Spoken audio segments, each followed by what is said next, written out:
Hello and welcome to part 2 of the Pro-Ject Phonobox S3B evaluation. I have to say I'm reasonably impressed.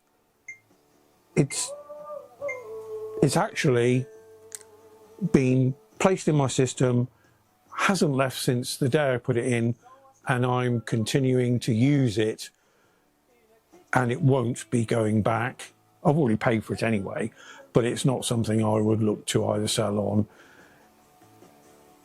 Now, the Bottlehead valve preamp I built over 20 years ago has seen off some other phono preamps, 4-figure preamps, like the Sugden and the Tag McLaren. They're vastly more expensive now. I don't even know if you can get the Tag McLaren anymore, I doubt it. But certainly the Sugden is still in production, albeit in a newer version. Mine was the more angular Art Deco one. But I have to say, this is the only Phonostage I've tried which has really come close to making me feel as though I could possibly get rid of the Bottlehead Phonostage and keep this. In fact, I did consider that if it was good enough, I would get rid of the Bottlehead and I would get 2 of the phono boxes, as that would take care of my 4 arms. Unfortunately, the only area it fell down on was using it with my Autophon SPU nude elliptical cartridge, which is a very low output. It's only 0.2 millivolts, and I found there just wasn't enough gain in the phono box to use. This was especially so when I used it with the Tisbury passive preamp, which I'll be talking about in another video. But there was just too much noise, basically. I had to turn the volume up so high to use it, whereas with the step up that I use, the Enter ET100, not only is there less noise, but there's more volume. And I have to say that what I've ended up with now is, as there are 2 inputs on the phono box, I'm running my Decca London into it, and I'm running my Goldring XLGS into it, but my Autophon is still going through the step-up transformer and into the Bottlehead because it just sounds better. Now, what I should say is there are some areas where the Phonostage, the Phono Box SB3, I felt did sound better than the Bottlehead. And now normally I don't take notes because usually it's a case of that's just not as good. But here I felt there were some areas which the phono box actually did excel above and beyond what I normally hear from the Bottlehead valve unit. For instance, cymbal work and guitar solos were beautifully highlighted and detailed. This became evident in the Steely Dan track, I've Got the News from Asia. And time again, percussion work was more detailed with the phono box. Now, I've been going through a period of buying Bill Bruford reissues. Unfortunately, I don't have any on LP, but it did make me investigate some of the earlier King Crimson and some of the earlier Yes. So those were put into play. And again, there was just more detail. Acoustic bass at the very bottom end. I put on Chick Corea's Return to Forever band, the Romantic Warrior LP, and in the title track, The Romantic Warrior, acoustic bass, played by Stanley Clarke, was superbly detailed. There was articulate, stunning tonality, leading edges were cleanly portrayed, the rate of decay seemed to go on forever. It was superb.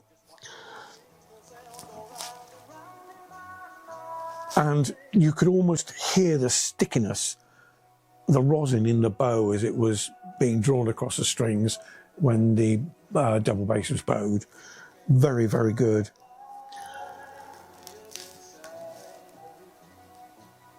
The counterpoint of Al Di Meola's acoustic guitar work was quite heavenly alongside those superb bass note renditions, and I really did enjoy that. Moving on to something completely more different, I wanted something with some vocals, and Dave Gruzin's and Lee Ritner's Harlequin album. Now, the title track features Ivan Lins on vocals, and the whole track really just swings along. It's a dynamic tour de force with all aspects of the recording, and this 1985 direct-to-metal mastering is one of the things that actually made me feel that digital wasn't all bad, certainly when it translates into a vinyl album. Now, Ivan Lin's vocals, superb, but piano and keyboards have a real dynamic to them. The transients are superb. The initial attack, the slow decay of the notes, wonderful. Leading edges were more pronounced, as were woodblock, cymbals, percussion in general. There was a shade of hardness to the vocals, but this is very, very minor and didn't really worry at all. On the negative side, I felt that sound staging showed a marginal reduction across the board with width, height and depth. But this wasn't certainly noticeable with early mono recordings. So perhaps more to do with the production of the LP than anything else. But on the whole, very pleased. It will be staying in my system for until future notice. Now, the only thing I will say is that, and here I'd like to give a special thank you to Armour Home Electronics and the Goldring cartridge rebuild service. During the listening tests, which was predominantly done with the Goldring XL, I noticed that I was getting a slight imbalance, and as the listening progressed, this was getting worse. The image was shifting to the left and couldn't be centralized. I tried it in a different arm and the results were the same. So now remember that I've had this cartridge in storage for 8 years, so it's obviously there could have been some deterioration while it's in storage, but it only had about 60 hours on it. So I contacted Goldring, and David Giffen contacted me and he said, send it in and we'll have a look at it. Now, I sent it in on the Tuesday, it arrived on the Wednesday, and Wednesday afternoon I was having a telephone conversation with David, who was outlining what he was doing and what he thought the problem was. And by Friday, it was back, installed in the arm and sounding superb. So, once again, a big thank you, especially to David Giffen, for turning this around so quickly and allowing me to continue with my, well, most analytical cartridge that I have for this review. Was there anything else I didn't like about the Phonobox S3B?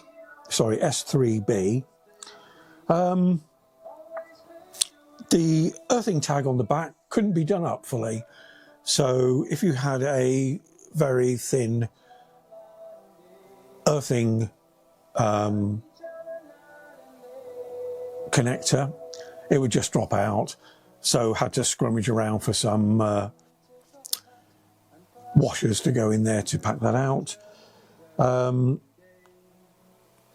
As I said, it's more noisy on the high gain settings, but that is with my Autophon, which is, as I said, a very low output cartridge.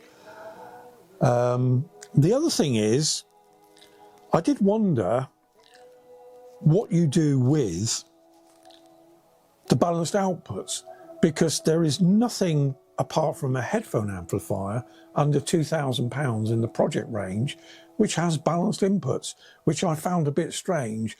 I would have thought they would have had a reasonably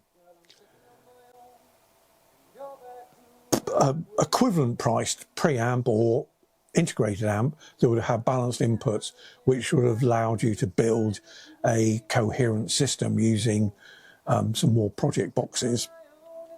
But that wasn't the case. Now, these specs also quote that the output is 6 dB higher using the balanced output, but I suspect this will only work with a balanced input, because when I went for some balanced to single-ended connectors, there was no difference in volume at all.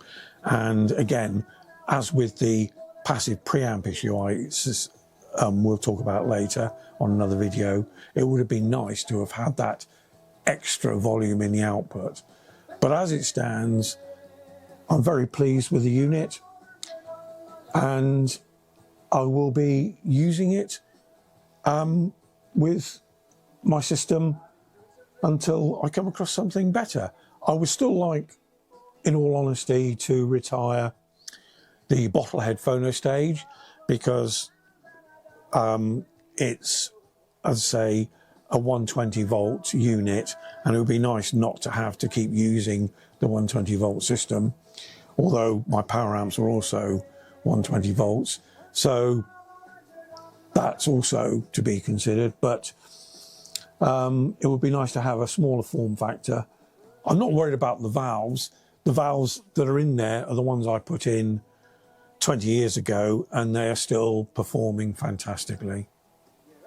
So that's it. A positive thumbs up from me for the Pro-Ject Phonobox S3B. Thank you.